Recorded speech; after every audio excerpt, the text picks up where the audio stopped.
Thank you, everybody, for coming to the Aaron Torres Podcast YouTube page. If you could do me a quick favor, see that little subscribe button at the bottom of your screen? Go ahead, click that subscribe button. Really does help our channel grow, our audience grow, and I really do appreciate it more than you know. So click that subscribe button. Appreciate your support. Now, here's the video that you came here for. Main man, Sam Pittman. Sam Pittman, really kind of an interesting story for him at Arkansas, okay? Because when you look at the start of things at Arkansas, what was the old, Ice Cube song? It was all good just a week ago. Feels like it was all just good for Sam Pittman just a few years ago. You start off, you come in that first COVID year. Remember, Arkansas was coming off back-to-back seasons in which they did not win an SEC game, if my memory serves me correct. Chad Morris was really freaking bad, by the way. But you go 3-7 in your first year. Then you go 9-4. I think a lot of people forget that.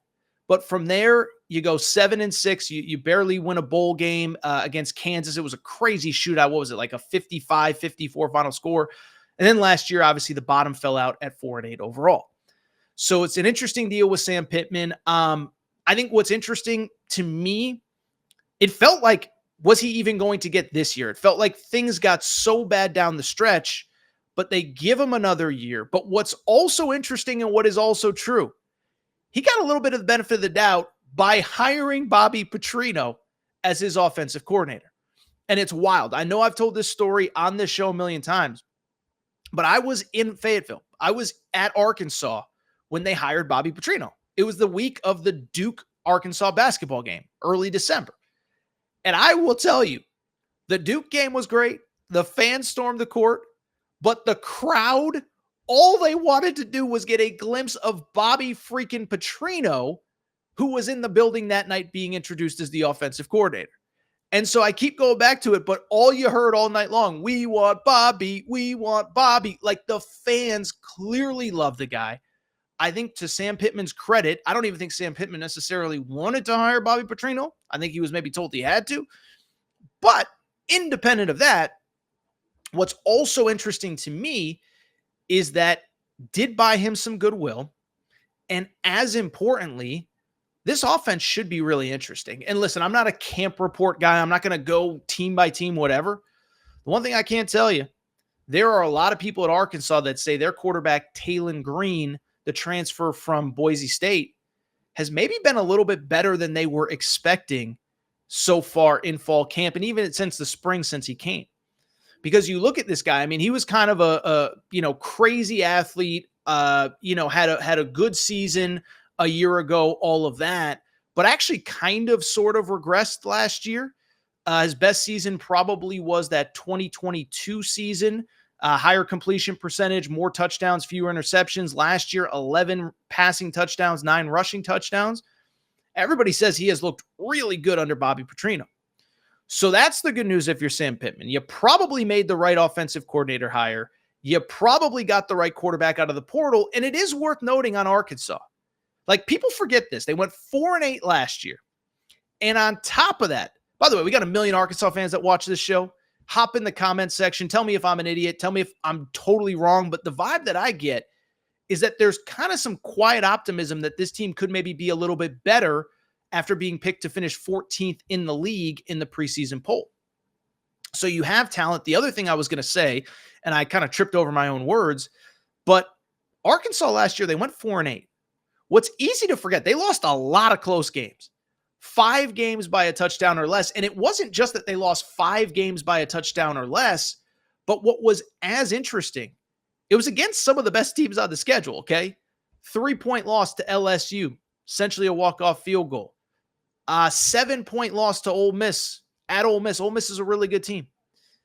Alabama, you lost by 3. Now, that was a weird one. Alabama was way up, kind of took their foot off the gas, whatever. The point I'm trying to make, that season, you could have gone from 4-8 to 7-5 really quickly with a couple breaks your way.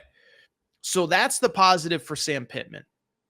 But bluntly, I think there's some negatives that would concern me, that would keep me up at night if I was him.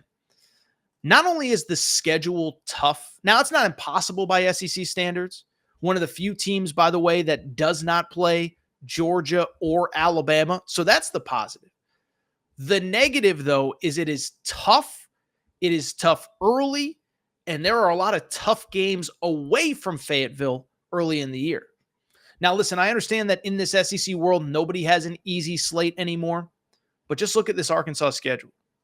At Oklahoma State in week 2. Oklahoma State's a preseason top 20 team. They won 11 games last year, 10 games last year. Then you get UAB at home, then at Auburn, then Texas A&M on a neutral, then Tennessee at home the first week of October, and that's heading into your bye. And then it actually gets tougher after the bye because you still got LSU, you still got Ole Miss, you still got Texas, and you still got Missouri. So again, it's kind of that Billy Napier corollary that we just talked about. You could look at it as a positive, you could look at it as a negative. Sam Pittman is certainly going to have his chances, but new offensive coordinator, new offense, new quarterback, and that schedule is really tough early. And I'm just here to tell you, I remember right before we went on break, we had an Arkansas fan in the chat ask what my expectations were of that team. And what I said is, and this isn't rocket science, this isn't like some crazy amazing take, is you can't be 2-4 going into your bye. Because if you're 2-4 going into your bye, and again, at Oklahoma State, at Auburn, which Kirby Smart just said is one of the toughest places in college football to play, Texas A&M on a neutral in Dallas, and of course, Tennessee at home. If you're 2-4, I think it's pretty hard to justify bringing back Sam Pittman after the bye. Now, do we get interim head coach Bobby Petrino? That I don't know.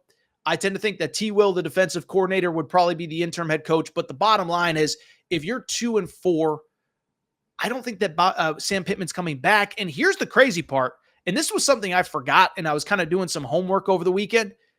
Sam Pittman's got this wild clause in his buyout that actually, essentially, if he gets a different buyout if he is over 500 versus if he's under 500.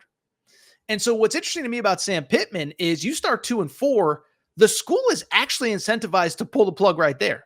The last thing they need is for you to get hot the second half of the year in a scenario where now all of a sudden, even if they want to get rid of you, they're going to have to pay you more.